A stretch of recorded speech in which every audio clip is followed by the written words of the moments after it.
Welcome to the Panic Chamber. You are entering the Panic Chamber, brought to you by Grindhouse.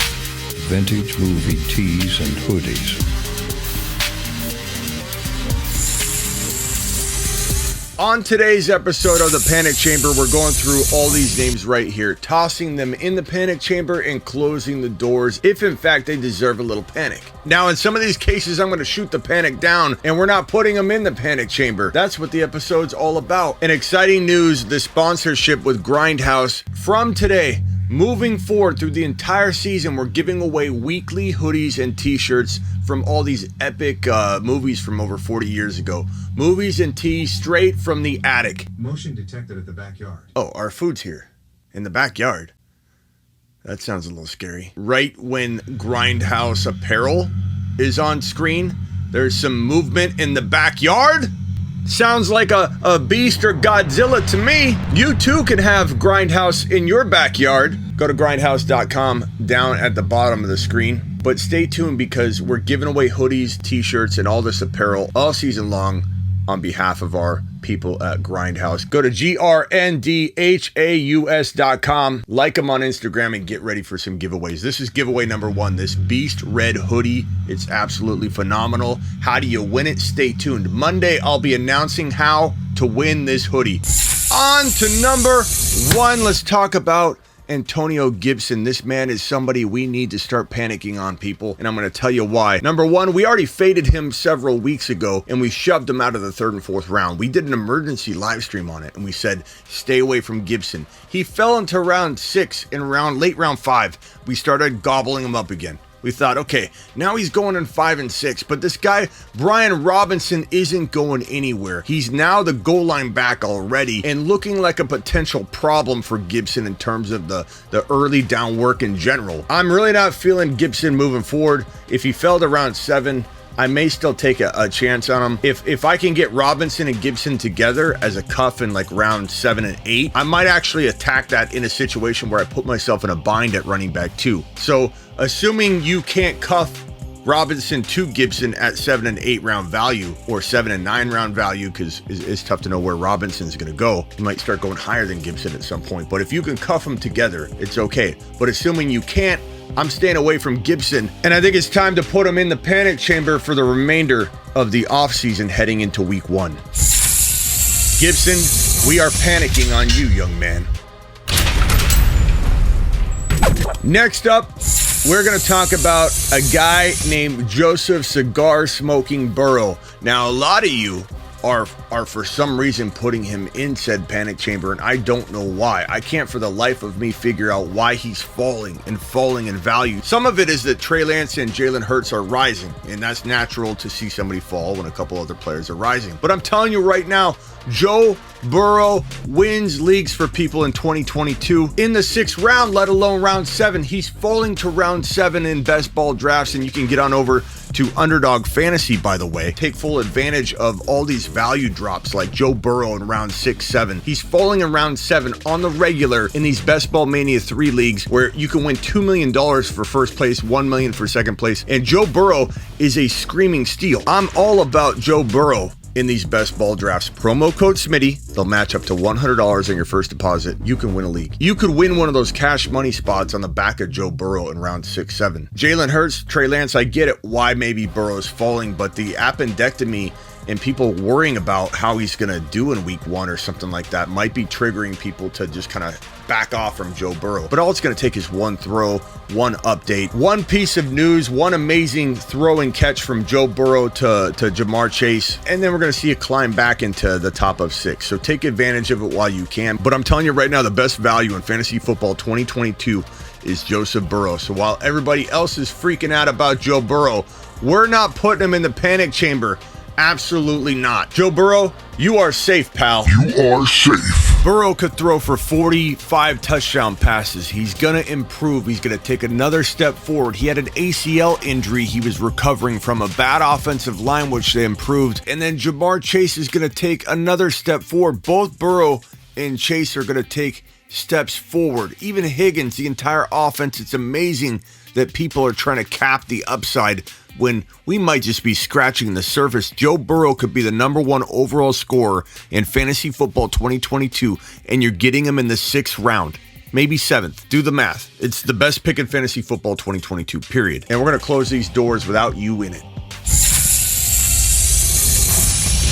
Next up is a player known as Lamar Jackson, who a lot of you love, and I get it. He's a fun player to root for. A lot of doubters out there, for whatever reason, like to hate on this guy. It is what it is. He's an okay to good quarterback, and he's a phenomenal running quarterback. So altogether, his running so good that he becomes an elite fantasy football quarterback. He's not like having an extra running back. He's like an elite running back with good quarterback numbers attached. It's kind of the other way around. The question and the concern I have for Lamar is, #1, he's lost his star wide receiver. And you can talk up Bateman all you want, the 500 yards or so and a touchdown, the conversion rate. He was so efficient when he converted. I get it, but we haven't seen him do more than a 500 and something yard season and a touchdown. Therefore, I'm not banking on him being the guy. And just like I'm worried about Travis Kelce a little bit, given that there's no Tyreek Hill in KC, he's going to endure harder hits. He's going to be the focus of defenses. I feel similar about Andrews. I'm not worried about Andrews to the point where I wouldn't draft him. I'm not calling him a bust, but I think that it's not going to be some cakewalk transition away from a Hollywood Brown offense. It's just not. It took Hollywood Brown and Lamar some time to build rapport. I don't know that Bateman's going to come in and be this #1 wide receiver for his offense like everybody expects. I think he'll be hit and miss. He'll be hot and cold. Lamar could be hot and cold. Lamar's also disappointed in 2 straight years, and I know Lamar defenders are going to come in and say he didn't bust, he got hurt last year. But let me ask you a question. Do Christian McCaffrey owners have the right to say Christian McCaffrey's busted 2 years in a row? Do Mike Thomas owners have the right to say Mike Thomas busted 2 years in a row? Lamar Jackson getting hurt last year and leaving people hanging was a form of busting on a fantasy football owner. The year prior, he busted the entire first half of the season in 2020. So 2 years in a row, he is disappointed. Call it bust, disappoint, whatever you want. But Lamar has failed you 2 years in a row from a season-long perspective. So take away his wide receiver. He's got a totally injured running back room. Don't even think for a second that J.K. Dobbins and Gus the Bus will be even close to 100% healthy all year. They're not going to be. We saw what happened with Barkley last year. It's going to take J.K.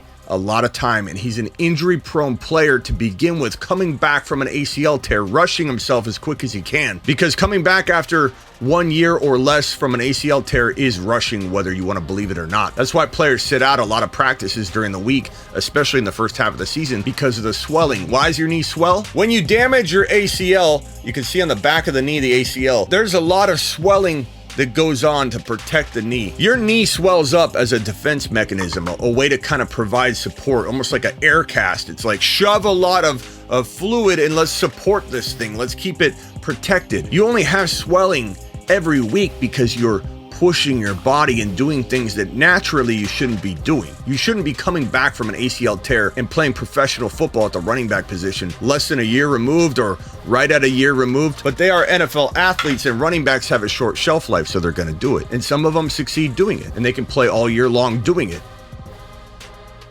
But the running back room is going to have its problems. That's kind of what I'm trying to say. And it just so happens that whenever the Ravens try and alter the offensive game plan, especially as it relates to controlling Lamar and trying to get him to do a certain thing versus letting him do his thing on the field, it ends badly for the Ravens. They want to be more run-oriented. They traded away their top wide receiver spot. They're trying to control a little bit the way Lamar plays. He's not that kind of quarterback. You can't try and curb him and control him and guide him. You got to let Lamar be Lamar. Taking away his #1 wide receiver, having an injured running back room, and then saying we're going to run more in 2022. Does that mean Lamar's going to run more? Because I know running as a quarterback increases the odds of injury. Lamar Jackson runs 155 to 180 times a season. Running 180 times in a season will get you hurt. He got hurt last year. If they're going to run a whole lot more and pass a little less, or try and just be run heavy, and they have no running backs besides the rookie Tyler Beatty the Batty, who I kind of like. He's the one running back I like in this running back room, by the way. And you can get him really late. Unless he pans out, which he could. You're going to ask Lamar to run more than ever? How's that going to keep him healthy? On top of all of this, I don't know if you noticed that when there's multiple red flags, that's where I start to panic. That's when I put a player in the panic chamber, when there's multiple red flags, not just one, but multiple. And Lamar Jackson put on between 15 118 pounds. And I know a Lamar Jackson supporter is going to say, but Smitty, that'll protect him as he runs. It's understandable to think that, right? That you put on more weight, you can absorb more. But when you're a running back, when you're running the ball, Lamar is a form of a running back. The added weight is more impact every time you hit the ground. You're 18 pounds heavier. It's a harder hit every time you hit the ground. So adding weight for a running back about 80% of the time, and I'm making that number up in my head just based on my years of watching it. I think it's probably pretty accurate. 80% of the time, it's a bad idea for a running back or even a quarterback that runs to change a size and build they're used to playing on. His body, his style of play, his instincts, his ligaments, everything. Your ligaments don't grow. As you get bigger, your ligaments don't grow. It's like a door. The door can get as heavy as it wants to get, but the hinges will never change in size. For a running player, running back or running quarterback, adding weight is putting more strain on ligaments. It's putting more torque on the ligaments. It's putting his body in a tougher position when he falls and hits the ground and creates impact. Yeah, he might absorb some injuries, sure. There's certainly going to be that effect. But will the effect and injury risk of being heavier and hitting the ground 180 times, will that be a bigger impact? All of this together, trying to get used to a new weight, trying to get used to a new wide receiver room that doesn't have Hollywood Brown, trying to get used to a new offense that's going to run more, and that's never worked out for Lamar when you try and control him. I'm out on Lamar, and I'm hitting that panic chamber button as fast as I can. Lamar, you're in the panic chamber, pal. Next up on the Panic Chamber, brought to you by Grindhouse, grindhouse.com. Check them out for all your custom vintage tees and hoodies. I love this company. I'm so excited about this company. It's so up my wheelhouse. This isn't a sponsor where I'm like, okay, I'm going to promote them. I absolutely love it. I look at their website. I try and pick out what hoodie I'm going to buy. Go check them out. On to the next player. Let's throw Monty in the Panic Chamber. And let me just say this, okay? You've got a situation where you don't know what's going on in Chicago. It smells of disappointment, reeks of disappointment, and I don't know that they're going to be effective. And they're already giving Montgomery special teams work for some odd reason, which means it's Khalil Herbert season in my book. I'm scooping up Khalil Herbert every chance I get in every league I get, and I'm not trying to cuff him. I'm just saying, take Monty. Whoever wants Monty, take him. I'm panicking on Monty. Give me Khalil Herbert. Monty, you're in the panic chamber, young man. You just are. DK Metcalf, look, DK Metcalf would be in the panic chamber, in my panic chamber, and I closed the doors if he was still at the value he was when Russell Wilson was in Seattle and Russell Wilson goes away and we keep him at the 2-3 turn. I'd be hitting this panic button in a second, but he's not at the top of 3. He's not at the bottom of 3. He's not at the top of 4. He's not even at the bottom of 4. He's sitting in round 5, sometimes round 6, but oftentimes mid round 5 and late round 5. And people are still complaining about his quarterback situation. It's all baked in. I don't even want to have the conversation anymore. When someone says, are we worried about DK? I say, why? You've already priced him down to a value that accounts for Geno Smith throwing him the football. And I might add, they have a pretty good rapport, and Geno's always done fairly well. He just gets ripped on all the time. People don't want Geno Smith in there. But let me tell you something, Geno ain't that bad. And Geno and DK have a pretty darn good rapport, and DK is one of the best wide receivers in the league of surviving this kind of situation because of his ability to go jump ball